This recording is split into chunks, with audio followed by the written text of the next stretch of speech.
Hi there. Welcome to the Movie Review Mom YouTube channel. I'm the mom and I do the movie reviews, and my goal is to give you the heads up on filmmaking quality and content so that you can make the best decision as to whether or not you want to spend time or money or both sometimes watching a particular movie. So, the particular movie I'm reviewing today is called Dress Code.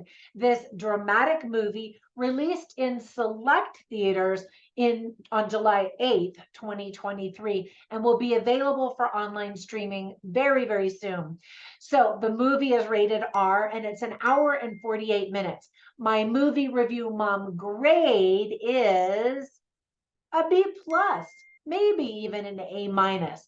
I thought it was really well done, but I'm getting ahead of myself. I know that's unusual for a film critic to give the score before explaining everything. So keep watching. I'm going to give you an overview in a nutshell, and then I'll point out things I liked and things I didn't like, as well as offer tips for parents, themes worth talking about, interesting lines, funny lines, and recommendations for other films that I think you'll also like. Or if you like those, then I think you'll like this one.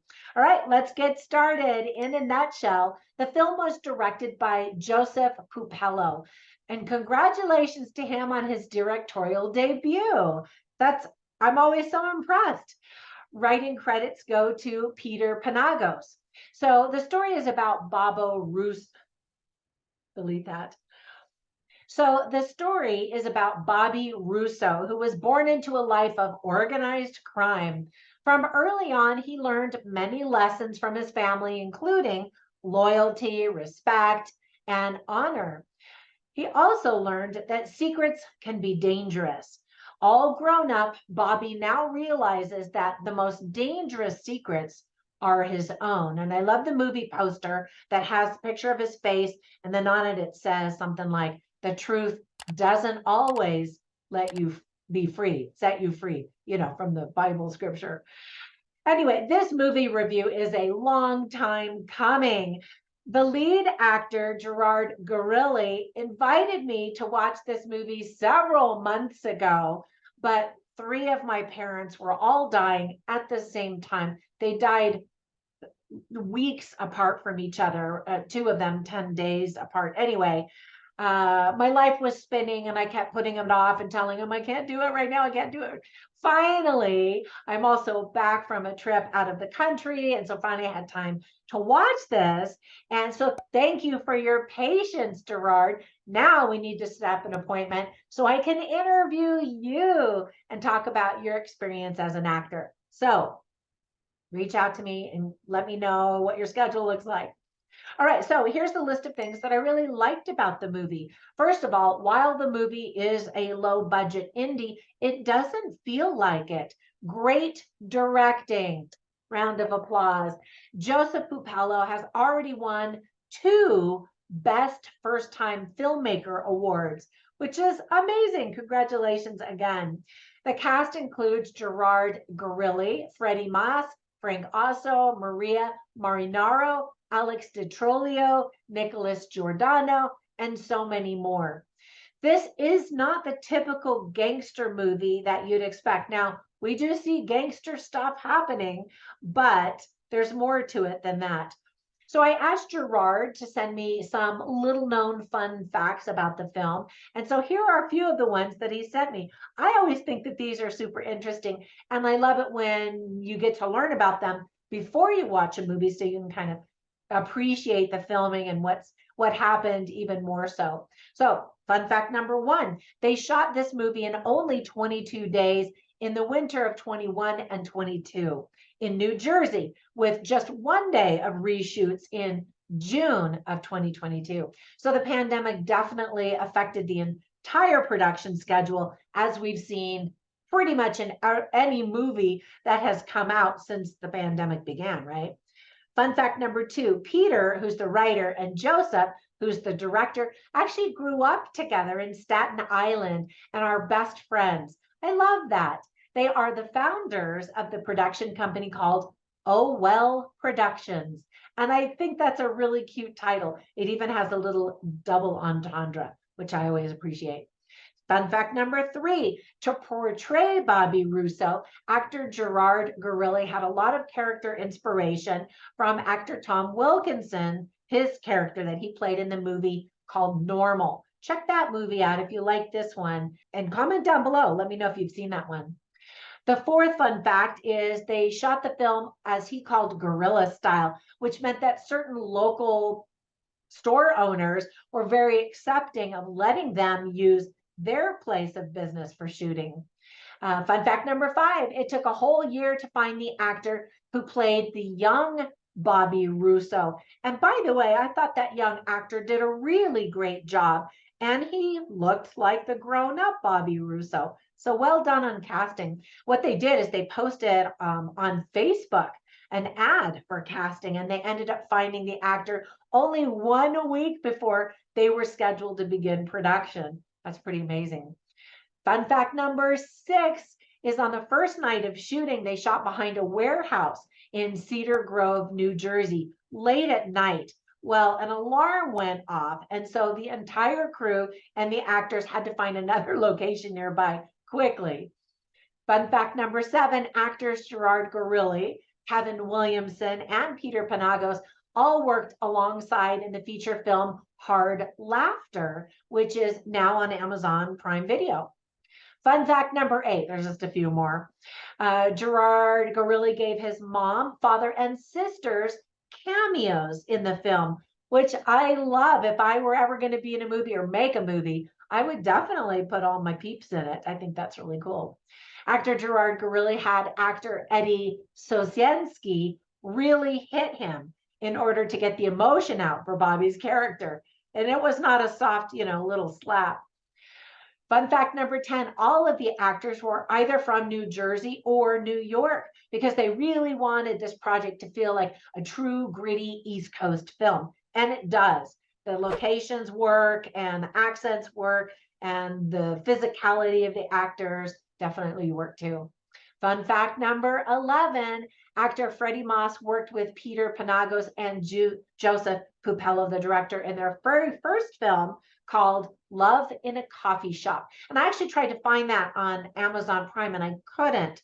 So Gerard, if you know where people can watch it, comment down below. All right, and the last fun fact is that actor / producer Gerard Gorilli and writer Peter Panagos met in 2013 at the Golden Door International Film Festival, where both of their very first films were screening.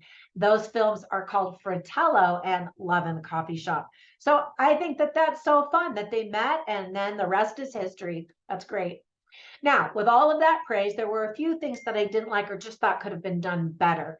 One is that there are so many F-bombs. The very first scene, I almost stopped watching it because I'm like, really? Is this all the vocabulary the writer knows how to use?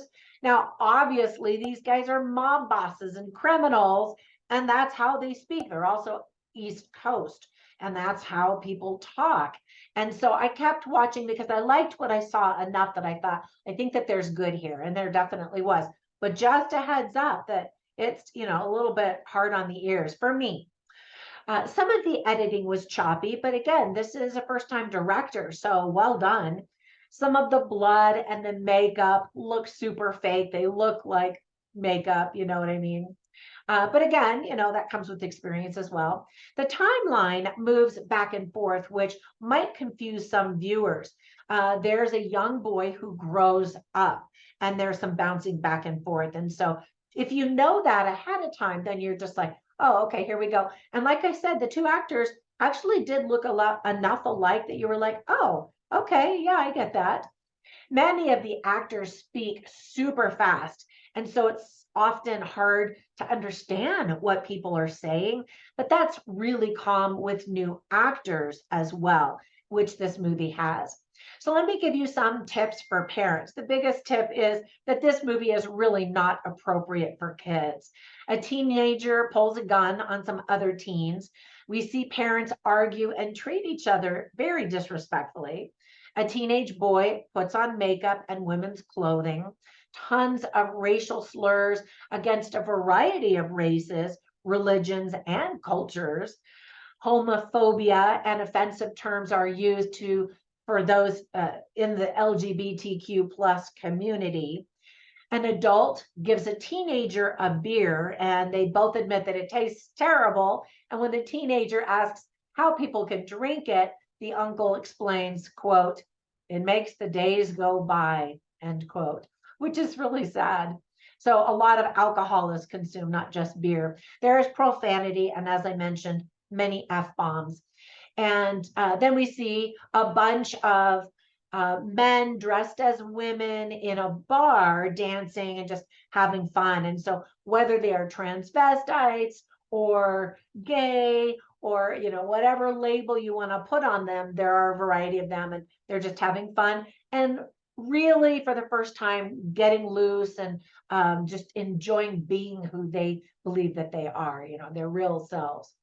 All right, so with that, let me mention some of the themes that are illustrated well. Identity being, of course, the big one, but also belonging, family, fashion, women's fashion in particular, abuse, mafia, loyalty, secrets, choices, happiness, and the search for inner happiness and peace, duty, friendship, and brotherhood. So I always write down funny lines and interesting lines just so I can share them with you so you can kind of get a taste for the dialogue and the screen writing.